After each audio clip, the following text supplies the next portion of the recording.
Hi, today's book review is on Five People You Meet in Heaven.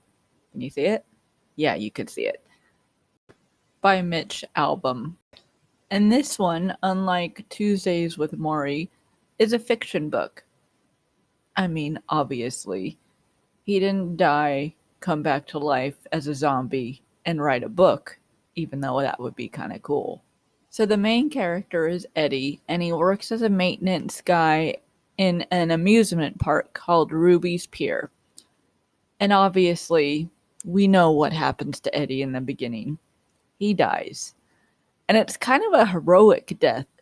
There was something going wrong with one of the rides. One of the carts was getting loose, and there was a little girl in the way, and he was trying to save her.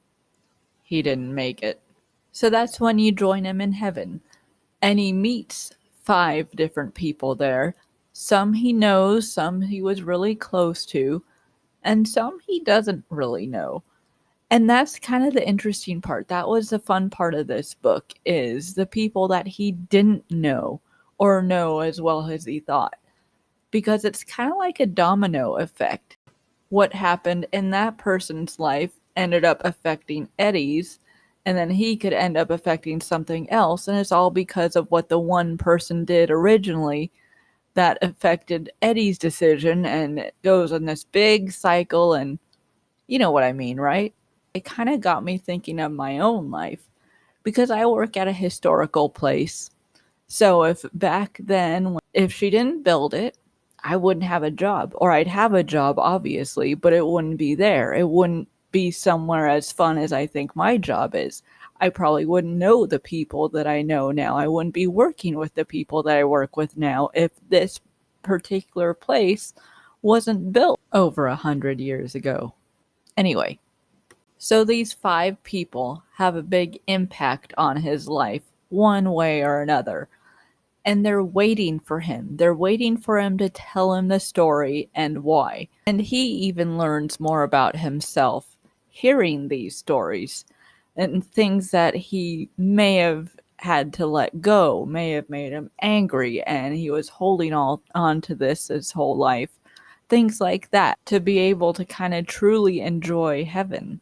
And so it's kind of cool to see what different people think of heaven, what it's like when you get there and all that. I think I like gathering everyone's ideas, and then that helps me form my own.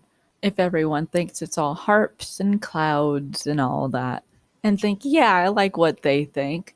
That's kind of like what I think, so I'll just go ahead with that. That's gotta be what it is. And I kind of go forward from there. It also kind of left me wondering, if anything like this really does happen in heaven, what five people am I going to meet? Did I change their life or did they change my life?